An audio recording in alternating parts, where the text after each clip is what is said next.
لبيك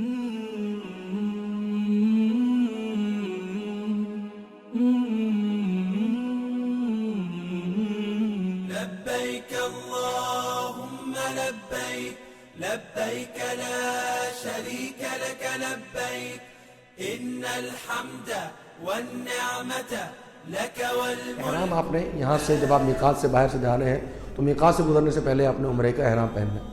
عمرے کے احرام کے لیے کچھ تیاریاں ہیں جو کرنا ضروری ہے۔ ناخن تراش لیجئے اور جو ضروری بال ہیں جن کو صاف کرنا ہے وہ صاف کر لیجئے۔ احرام کے لیے غسل کرنا سنت ہے، واجب نہیں۔ احرام کے لیے غسل سنت ہے، بلکہ احرام کے لیے طہارت بھی جیسے میں نے ذکر کیا کہ شرط نہیں ہے، وضو کرنا بھی شرط نہیں، کرے تو مستحب ہے، غسل کرے تو مستحب ہے لیکن شرط نہیں۔ اپنے جسم پر خوشبو لگائیں، جو باڈی اسپرے وغیرہ ہوتی ہے یا کوئی ایسا عطر ہے، عطر ایسے آتے ہیں عود وغیرہ جو اپنی داڑھی پر، سر کے بالوں پر نبی صلی اللہ علیہ وسلم نے لگائے تھے، کیونکہ جب آپ سفر پہ جائیں گے آپ نے طواف بھی کرنا ہے، سعی بھی کرنی ہے، شدید گرمی میں کریں گے، پسینہ بہت آئے گا، تو اس دوران آپ نے نمازیں بھی ادا کرنی ہے، لوگوں کے ساتھ اٹھنا بیٹھنا بھی ہے، تو اپنے سر کے بالوں پر یا داڑھی کے بالوں پر ایسی خوشبو لگا لیں جو ذرا دیر تک چلتی رہے۔ لیکن یہ صرف سر کے بالوں پر لگا سکتے ہیں، جسم کپڑوں پر نہیں لگا سکتے، احرام کے کپڑوں پر لگانا منع ہے۔ احرام کی چادریں پہن لیں۔ احرام کے لیے الگ سے 2 رکعت یہ ثابت نہیں، احرام کے لیے الگ سے 2 رکعت یہ ثابت نہیں ہے نبی صلی اللہ علیہ وسلم سے۔ آپ صلی اللہ علیہ وسلم نے ذوالحلیفہ کے مقام پر 2 رکعتیں ادا کی، اور اس کے لیے علماء کی 2 رائے ہیں۔ ایک رائے یہ ہے کہ نبی صلی اللہ علیہ وسلم نے وہاں پر ظہر کی نماز قصر کر کے ادا کی تھی، لہذا وہ ظہر کی نماز تھی، وہ احرام کی 2 رکعتیں نہیں تھیں۔ اور ایک حدیث میں آتا ہے کہ آپ صلی اللہ علیہ وسلم نے فرمایا کہ یہ وادی جو ہے، ایک وادی ہے، وادی عقیق، عقیق کے نام سے مدینہ کی وادی ہے، یہ ذوالحلیفہ جو ہے یہ وادی عقیق کے اندر۔ نبی صلی اللہ علیہ وسلم نے فرمایا کہ یہ وادی جو ہے یہ بڑی مبارک وادی ہے، اور مجھے سیدنا جبریل علیہ السلام نے یہ حکم دیا ہے کہ میں اس وادی کے اندر 2 رکعت ادا کروں، تو لہذا وہ رکعتیں جو نبی صلی اللہ علیہ وسلم نے ادا کی۔ دوسری رائے یہ ہے علماء کی کہ وہ وادی عقیق کی 2 رکعتیں تھیں، احرام کی 2 رکعتیں کسی بھی عالم نے نہیں کہا کہ ان سے ثابت ہے نبی صلی اللہ علیہ وسلم سے، لہذا احرام کی رکعت نہیں ہے۔ ہاں فرض نماز ہے، آپ وہ پڑھ سکتے ہیں۔ تو احرام کی چادر پہن لیں۔ احرام کی چادر پہننے کا طریقہ کیا ہے؟ دھوتی کی طرح نیچے والی چادر سب سے پہلے پہنی جائے گی، جس طرح دھوتی پہنی جاتی ہے۔ اور اگر کسی ساتھی کو، بہت سے ہمارے افراد ایسے ہیں جن کو دھوتی پہننا نہیں آتی یا دھوتی پہننا ان کی عادت نہیں ہے، تو اس کے لیے ضروری یہ ہے کہ آپ ایک بیلٹ استعمال کر لیں، کیونکہ وہاں پر تاکہ آپ کو کسی قسم کی شرمندگی کا یا زحمت کا سامنا نہ کرنا پڑے۔ اگر ہمیں دھوتی نہیں پہننی آتی اور یہ بیلٹ لگانا جب وہ جائز ہے، تو سب سے پہلے جو ہے وہ نیچے والی چادر پہنیں گے دھوتی، اس کے بعد اگر آپ چاہیں تو بیلٹ لگا لیں، اس کو فولڈ کر لیجیے، بیلٹ کے اوپر اس کو فولڈ کر لیجیے تاکہ اس کی گرفت جو ہے وہ مضبوط ہو جائے۔ اس کے بعد آپ نے اوپر والی چادر پہننی ہے احرام کے اندر، اور اوپر والی چادر پہننے کا طریقہ یہ ہے کہ آپ کا جو دایاں کندھا ہے یہ باہر ہونا چاہیے، دایاں کندھا یہ آپ کا باہر ہونا چاہیے، لیکن ہر وقت نہیں۔ جب آپ طواف کرنے لگیں، جیسے آپ یہاں سے احرام پہن کر جا رہے ہیں، اپنے گھر سے پہن رہے ہیں یا ایئرپورٹ سے پہن رہے ہیں، آپ دونوں کندھے ڈھک کے رکھیں۔ آپ جدہ ایئرپورٹ پہ ہیں، آپ دونوں کندھے ڈھک کے رکھیں۔ آپ مکہ پہنچ گئے، اپنے ہوٹل پہنچ گئے، دونوں کندھے ڈھک کے رکھیں۔ آپ بیت اللہ میں داخل ہو رہے ہیں، آپ دونوں کندھے ڈھک کے رکھیں۔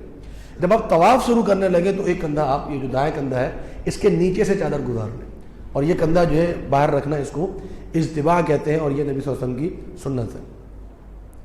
تو اس طریقے سے آپ نے جو ہے وہ احرام پہننا ہے، اور یہ احرام آپ کا مکمل ہو جائے گا۔ احرام سے پہلے آپ نے جو بھی ناخن وغیرہ تراشنے ہیں یا بال تراشنے ہیں وہ کر لیجئے۔ احرام کی جب نیت کر لیں گے آپ تو اس کے بعد یہ کام کرنا آپ کے لیے حرام ہو۔ تو یہاں پر یہ بات ذہن میں رہے کہ احرام جو ہے وہ چادریں پہن لینے کا نام نہیں ہے، بلکہ احرام اصل میں نیت کو کہتے ہیں۔ کبھی کبھار ایسا بھی ہو سکتا ہے کہ انسان کی بحالت مجبوری کہ اس کے بعد 2 چادریں نہ ہوں، تو وہ قمیص شلوار کے اندر بھی احرام کی نیت کر سکتا ہے، لیکن اس کے لیے اس کو دم دینا پڑے گا، فدیہ دینا پڑے گا، کیونکہ اس نے احرام کا منع کردہ کام کیا۔ لیکن احرام جو اصل ہے وہ کیا ہے؟ نیت، یعنی وہ اپنی قمیص شلوار کے اندر بھی نیت کر سکتا ہے۔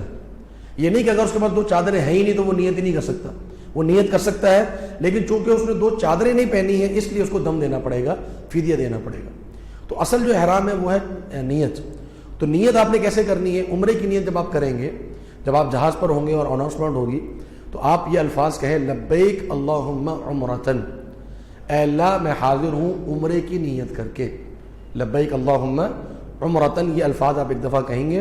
اس کے بعد اب آپ پر احرام کی پابندیاں شروع ہو جائیں گی۔ جو احرام کی پابندی ہے نیت سے پہلے نہیں ہے، نیت کے بعد اب آپ پر احرام کی پابندیاں شروع ہوگی۔ احرام کے اندر کون کون سے اعمال نہیں کر سکتے، کیا کیا کام ہے جو آپ نے نہیں کرنے ہیں، تو اس کی کچھ کیٹیگریز ہیں الگ الگ۔ جیسے مثال کے طور پہ لباس کے اندر آپ لباس میں کون کون سا لباس نہیں پہن سکتے، اس میں مرد حضرات اور خواتین کی الگ الگ جو ہے وہ چیزیں ذکر ہوئی ہیں۔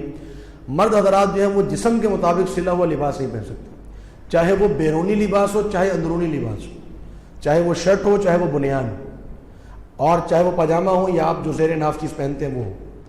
تو یہ جو آپ چیز پہنتے ہیں بیرونی یا اندرونی، اگر وہ جسم کے مطابق سلی ہوئی ہے تو وہ منع ہے۔ اگر وہ ویسے ہی سلی ہوئی ہے جیسے احرام کی چادر ہوتی ہے اس کے کونوں کی سلائی ہوئی ہوتی ہے تو وہ منع نہیں ہے، کیونکہ وہ جسم کے مطابق نہیں سلی ہوئی۔ تو جو اگر چیز جسم کے مطابق سلی ہوئی ہو وہ کیسی بھی کیوں نہ ہو وہ پہننا جو ہے وہ جائز نہیں۔ قمیض ہے، شلوار وغیرہ ہے، بیرونی لباس کی طرح اندرونی لباس بھی جو ہے وہ منع ہے۔ سر کو ڈھانپنا، کسی بھی چیز سے، ٹوپی ہو، پگڑی ہو، رومال ہو، یعنی ایسی چیز جو سر کے ساتھ لگی ہوئی ہو، اٹیچ ہو، سر کے ساتھ بالکل ملی ہوئی ہو۔ سر سے دور ہے جیسے چھتری ہے تو چھتری کا استعمال کر سکتے ہیں، کوئی حرج نہیں۔ تو سر کو ایسی چیز سے ڈھانپنا جو سر کے اوپر رکھی جائے وہ جو ہے وہ منع ہے۔ خواتین کے لیے لباس میں کیا چیز منع ہے؟ خواتین کے لیے سب سے جو چیز ذکر ہوئی وہ ہے نقاب کرنا۔ نقاب کرنا، نقاب سے مراد وہ نقاب جس میں آنکھیں نظر آ رہی ہیں، اس سے نبی صلی اللہ علیہ وسلم نے منع فرمایا کہ نقاب عورت جو ہے وہ نہیں کر سکتی۔ لیکن نقاب نہ کرنے کا مطلب یہ نہیں ہے کہ وہ پردہ نہیں کرے گی، خاتون پردہ کرے گی، خاتون کے لیے پردہ لازم۔ سیدہ عائشہ صدیقہ رضی اللہ عنہا فرماتی ہیں کہ ہم جب طواف کرتی تھیں تو اگر مطاف کے اندر کوئی مرد موجود نہ ہوتا تو ہم اپنا چہرہ کھول لیتی، اور جب کوئی مرد آ جاتا تو ہم اپنا چہرہ ڈھک لیتے۔ اب تو آپ جب حرم میں جائیں گے تو آپ کو ہر وقت مرد ملیں گے، اس وقت تو رش نہیں تھا یا اندھیرا ہوا کرتا تھا، اس وقت مسئلہ نہیں تھا۔ اب آپ صبح جائیں، دوپہر جائیں، شام جائیں، رات جائیں، کسی بھی وقت چلے جائیں وہاں مرد ملیں گے، نامحرم مرد وہاں موجود ہے۔ تو لہذا عورت کے لیے اپنا چہرہ ڈھانپنا ضروری ہے۔ اس کے لیے جو ہے وہ ایسے پردے آتے ہیں، ایسے جو کہ سر کے اوپر سے کپڑا گرتا ہے نیچے، اور اس میں پھر جو ہے وہ آنکھیں یا نقاب والا سلسلہ نہیں ہوتا۔ اس میں غلط فہمی ہے جو ہمارے ہاں بڑی زیادہ مشہور ہے کہ جی یہ جو کپڑا ہے یہ چہرے پر مس نہیں ہونا چاہیے، یہ غلط فہمی ہے، اس کا کوئی ذکر نہیں ہے حدیث کے اندر۔ چہرے پر مس ہونا کوئی مسئلہ نہیں ہے عورت کے لیے، اور اسی لیے بعد آپ دیکھیں گے خواتین جو ہیں وہ کیپ پہنتی ہیں اور کیپ کے آگے کپڑا لگا ہوتا ہے، تو یہ خواہ مخواہ کا تکلف ہے۔ چہرے پر کپڑا لگ سکتا ہے، عورت کا کوئی مسئلہ نہیں ہے۔ نقاب کرنا جو ہے یہ اس سے منع کیا ہے نبی صلی اللہ علیہ وسلم نے۔ لباس میں اسی طرح عمومی طور پر دونوں کے لیے، خواتین اور چاہے خواتین ہو چاہے مرد ہوں، ان کے لیے دستانے پہننا جائز نہیں ہے، نہ خواتین کے لیے نہ مردوں کے لیے۔ اسی طرح ایسے جوتے پہننا جو ٹخنوں کو ڈھک لیں، یہ ٹخنے آپ کی جیسے لانگ شوز وغیرہ ہوتے ہیں جو ٹخنوں کو ڈھک لیتے ہیں، تو ایسے شوز جو ہے وہ نہیں پہنے جا سکتے۔ نارمل شوز اگر وہ ٹخنوں سے نیچے ہیں، یا آپ سینڈل پہن رہے ہیں یا آپ جوتے پہن رہے ہیں جو ٹخنوں سے نیچے ہیں، تو اس کے بارے میں حکم اجازت ہے کہ آپ وہ پہن سکتے ہیں، اس میں کوئی حرج نہیں۔ خوشبو جو ہے اس کے حوالے سے خوشبو لگانا منع ہے، نہ مرد لگا سکتے ہیں، عورت ویسے ہی نہیں لگا سکتی، عورت کے لیے خوشبو کا حکم جائز نہیں ہے، اگر وہ باہر نکلی تو خوشبو نہیں لگا سکتی۔ مرد کے لیے بھی لباس پر خوشبو لگانا جائز نہیں ہے، اگر کپڑوں پر لگی ہو تو دھونا واجب ہے۔ تو اسی طرح شیمپو ایسا ہو یا آپ کا جو ہے وہ کوئی اور اس طرح کی کوئی چیز آپ استعمال کریں، صابن وغیرہ جس میں خوشبو ہے وہ آپ استعمال نہیں کر سکتے، لہذا شیمپو بھی آپ ایسا لیں، صابن بھی آپ ایسا لیجئے جو بغیر خوشبو کے ہو، یہ عموماً چیزیں جو ہیں وہ مل جاتی ہیں۔ احرام پر اگر احرام سے پہلے جسم پر لگی ہو، جیسے داڑھی کے بالوں پر میں نے ذکر کیا، سر کے بالوں پر لگا سکتے ہیں، اس میں کوئی حرج نہیں۔ خوشبو والا صابن، شیمپو، کریم وغیرہ استعمال نہیں کر سکتے، نہ خواتین اور نہ ہی مرد۔ صفائی ستھرائی کے حوالے سے بھی چیزیں منع ہیں، ناخن نہیں تراشے جا سکتے، جسم کا کوئی بال کاٹنا یہ بھی جائز نہیں ہے۔ لیکن اس میں اگر آپ غسل کر رہے ہیں اور غسل کرتے وقت اگر آپ صابن وغیرہ ملتے ہیں اور بال ہاتھ میں آ جاتے ہیں، اس میں کوئی حرج نہیں۔ جب وضو کر رہے ہیں اور آپ کے وضو کرتے ہوئے بال ہاتھ پہ لگ جاتے ہیں یا اتر جاتے ہیں، اس میں کوئی حرج نہیں، لیکن مسلنا نہیں چاہیے، یعنی انسان اتنی زور سے مسلے کہ جان بوجھ کے بال اتر جائیں تو یہ جائز نہیں ہے، اس پر پھر اس کو فدیہ دینا پڑے گا، لیکن اگر ویسے ہی اتر گئے تو اس میں کوئی حرج نہیں۔ جان بوجھ کر ایسا کام کیا تو احرام کا فدیہ ادا کرنا پڑے گا۔ فدیہ میں ذکر کر چکا ہوں، احرام کا فدیہ 3 دن کے روزے رکھنا یا 6 مسکینوں کو کھانا کھلانا یا ایک قربانی کرنا، ان تینوں میں سے کوئی ایک کام کرنے ہوں گے۔ اسی طرح نکاح کرنا جو ہے وہ حرام ہے، نکاح کسی کا پڑھانا بھی حرام ہے، اور نکاح کا پیغام بھیجنا بھی حرام ہے، تو یہ چیزیں ذہن میں رہے۔ اور اگر کسی کا نکاح پڑھایا یا نکاح کیا تو نکاح نہیں ہوگا، نکاح باطل ہے، حالت احرام میں نکاح جائز نہیں۔ شکار کرنا بھی حالت حرام میں، خشکی کا شکار حرام ہے، خشکی کے میں شکار نہیں کیا جا سکتا۔ حدود حرم میں ویسے بھی ذکر ہو چکا کہ شکار نہیں کیا جا سکتا۔ شکار اگر کر لیا تو جانور کے برابر فدیہ ادا کرنا ہوگا۔ جو عالم سے پوچھا جائے گا کہ میں نے فلاں جانور جو مارا ہے اس کا کیا فدیہ ہے۔ کیڑے مکوڑے یا مکھی مارنے کا فدیہ نہیں ہے۔ یہ سوال آتا ہے جی مچھر مار لیا کہ مکھی مار لی، اس کا کوئی فدیہ نہیں ہے، یہ موذی جانور ہے، اس کو مارا جا سکتا ہے۔ بلکہ اس کے علاوہ بھی جو موذی جانور ہو، جیسے چوہا ہے اور اسی طرح چیل ہے، 5 موذی جانور ایسے ہیں جن کا ذکر حدیث میں آیا ہے کہ نبی صلی اللہ علیہ وسلم نے حکم دیا کہ ان کو وہ حرم میں ہو یا حرم سے باہر ان کو مارا جا سکتا ہے۔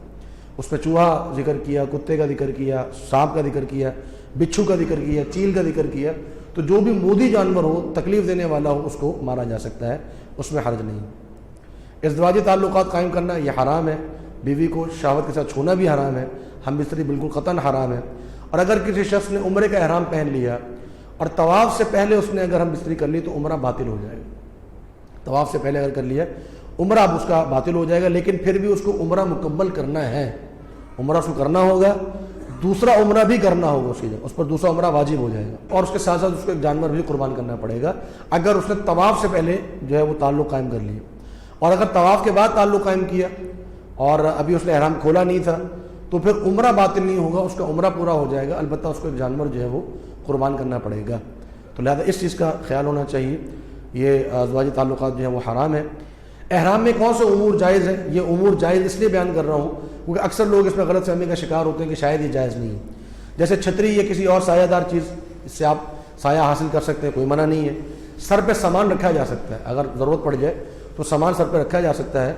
احرام کی چادر بدلنا، یہ میں پہلے بھی ذکر کر چکا ہوں، احرام کی آپ جتنی چاہے چادریں بدل سکتے ہیں، اس میں کوئی حرج نہیں۔ گھڑی پہننا جائز ہے، ہیڈ فون کا استعمال آپ کر سکتے ہیں، بیلٹ آپ پہن سکتے ہیں، یہ ساری چیزیں آپ کے لیے جائز ہے۔ انگوٹھی کا آپ استعمال کر سکتے ہیں، اس میں کوئی حرج نہیں ہے۔ آپ گلاسز استعمال کر سکتے ہیں، اس میں کوئی حرج نہیں ہے۔ تو یہ ساری چیزیں آپ کے لیے جائز ہیں۔ اسی طرح آپ جو ہے وہ جوتے پہن سکتے ہیں، وہ جوتے جو ٹخنوں سے نیچے ہوں وہ آپ پہن سکتے ہیں، یہ سینڈل آپ پہن سکتے ہیں۔ تو یہ ساری چیزیں آپ کے لیے احرام میں جائز ہیں۔ اب چند غلطیاں جو احرام میں عموماً ہمارے حاجی حضرات یا عمرہ کرنے والے کرتے ہیں، بغیر احرام کے میقات سے گزر جانا، میں پہلے ذکر کر چکا ہوں۔ یہ سمجھنا کہ دراصل احرام 2 چادروں کا نام ہے اور پھر اس کی وجہ سے وہ چادریں اتارتے ہی نہیں ہیں، چادریں بدلتے نہیں ہیں، یہ غلط ہے۔ چادریں جو ہیں وہ احرام کا لباس ضرور ہے، لیکن اصل احرام جو ہے وہ نیت کو کہتے ہیں۔ یہ سمجھنا کہ احرام کے لیے 2 رکعت ادا کرنا ضروری ہے، یہ بھی غلط ہے، میں ذکر کر چکا ہوں۔ نبی صلی اللہ علیہ وسلم سے احرام کے لیے الگ سے کوئی 2 رکعت ثابت نہیں ہے کسی بھی حدیث کے اندر۔ یہ سمجھنا کہ غسل یا وضو احرام کے لیے شرط ہے، یہ بھی میں عرض کر چکا ہوں کہ یہ صرف سنت ہے، واجب یہ شرط نہیں ہے۔ غسل یا وضو بھی واجب نہیں ہے، مستحب ضرور ہے، انسان اگر کرے تو یہ بہتر ہے، سنت پر عمل ہے۔ یہ سمجھنا کہ مرد کے لیے احرام میں ہر قسم کا سلا ہوا لباس حرام ہے، یہ بھی غلطی ہے۔ صرف وہ لباس حرام ہے جو جسم کے مطابق سلا ہو، جیسے چادر ہے، اگر وہ چادر کونوں سے سلی ہوئی ہے وہ پہنی جا سکتی ہے۔ یا مثال کے طور پر بعض لوگ جو ہیں یہ چادر جو اوپر پہنتے ہیں اس میں بٹن لگوا لیتے ہیں، کاج کروا لیتے ہیں، تو وہ بٹن بھی لگایا جا سکتا ہے تاکہ وہ چادر جو ہے اوپر مضبوطی سے جمی رہے، اس میں کوئی حرج نہیں ہے۔ لیکن اگر اس نے بازو بنوا لیے یا گلا بنوا لیا، شرٹ کی طرح بنوا لیا اس کو، تو یہ اب اس کے لیے پہننا جائز نہیں۔ اگر وہ صرف چادر ہے اور چادر کے آخر میں بٹن لگا ہوا ہے تو ایسی کوئی چیز وہ لگا سکتے ہیں، اس میں کوئی حرج نہیں۔ خاتون کا یہ سمجھنا کہ مخصوص ایام میں وہ احرام نہیں پہن سکتی اور بغیر احرام کے، بغیر نیت کے میقات سے گزر جاتی، یہ غلط ہے۔ مخصوص ایام میں خاتون صرف طواف نہیں کر سکتی، باقی اس کو احرام پہننا ہے، احرام کی نیت اس نے کرنی ہے، اور اس نے طواف کے علاوہ سارے اعمال کرنے ہیں، حج کے خاص طور پر۔ خواتین کے لیے احرام کا کوئی لباس خاص کرنا یا سفید رنگ، عموماً کہتے ہیں جی احرام میں سفید رنگ ہونا چاہیے، اس کی کوئی دلیل نہیں ہے۔ ہاں سفید رنگ ضرور پسند کیا، نبی صلی اللہ علیہ وسلم نے اس کا ذکر کیا کہ اللہ رب العالمین کو سب سے زیادہ جو رنگ پسند ہے وہ سفید ہے، وہ آپ ضرور اختیار کیجئے، لیکن یہ ضروری نہیں ہے یا واجب نہیں۔